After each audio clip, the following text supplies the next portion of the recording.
Overshadowed by the standard model, string theory became a backwater of physics. Most people in our community lost completely interest in string theory. They said, okay, that was a very nice, elegant thing, but had nothing to do with nature. It's not taken seriously by much of the community, but the early pioneers of string theory are convinced that they can smell reality and continue to pursue the idea. But the more these diehards delved into string theory, the more problems they found. Early string theory had a number of problems. One was that it predicted a particle which we know is unphysical. It's what's called a tachyon, a particle that travels faster than light. There was this discovery that the theory requires 10 dimensions, which is very disturbing, of course, since it's obvious that that's more than there are.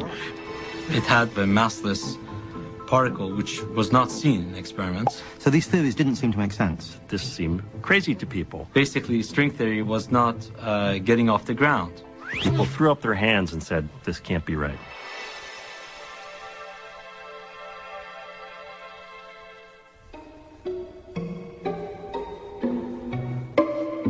By 1973, only a few young physicists were still wrestling with the obscure equations of string theory. One was John Schwartz, who was busy tackling string theory's numerous problems. Among them, a mysterious massless particle predicted by the theory, but never seen in nature. And an assortment of anomalies or mathematical inconsistencies. We spent a long time trying to fiddle with the theory.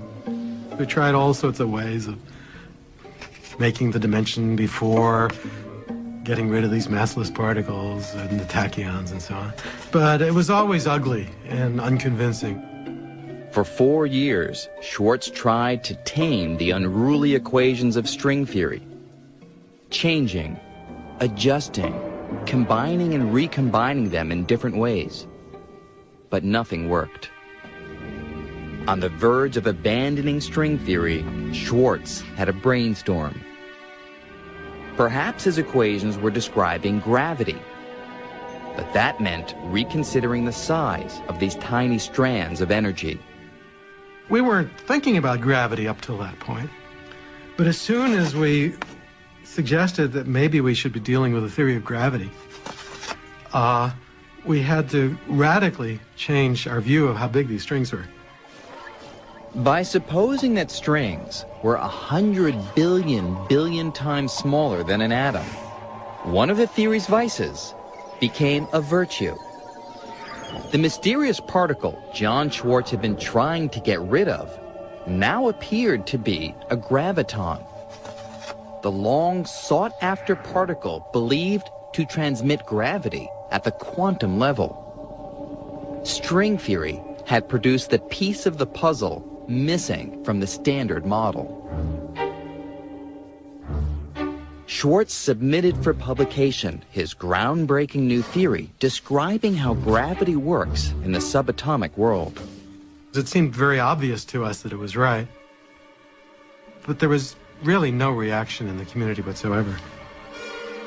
Once again, string theory fell on deaf ears.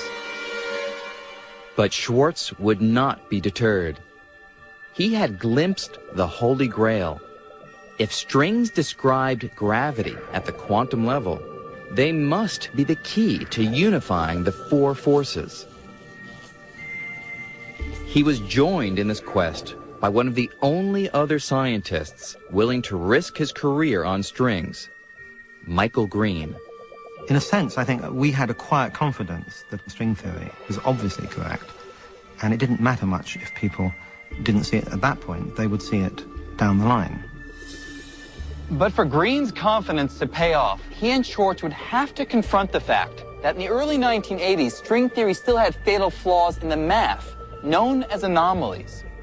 An anomaly is just what it sounds like. It's something that's strange or out of place, something that doesn't belong. Now, this kind of anomaly is just weird. But mathematical anomalies can spell doom for a theory of physics. They're a little complicated, so here's a simple example.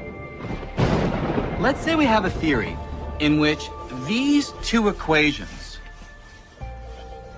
describe one physical property of our universe. Now, if I solve this equation over here and I find x equals 1, and if I solve this equation over here and find x equals 2, I know my theory has anomalies because there should only be one value for x.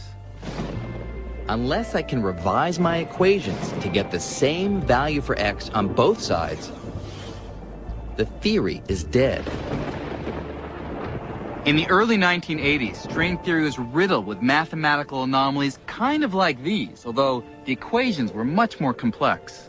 The future of the theory depended on ridding the equations of these fatal inconsistencies.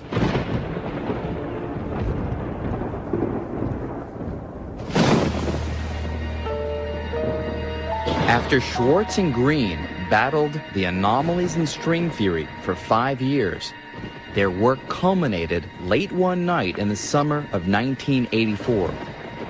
It was widely believed that these theories must be inconsistent because of anomalies.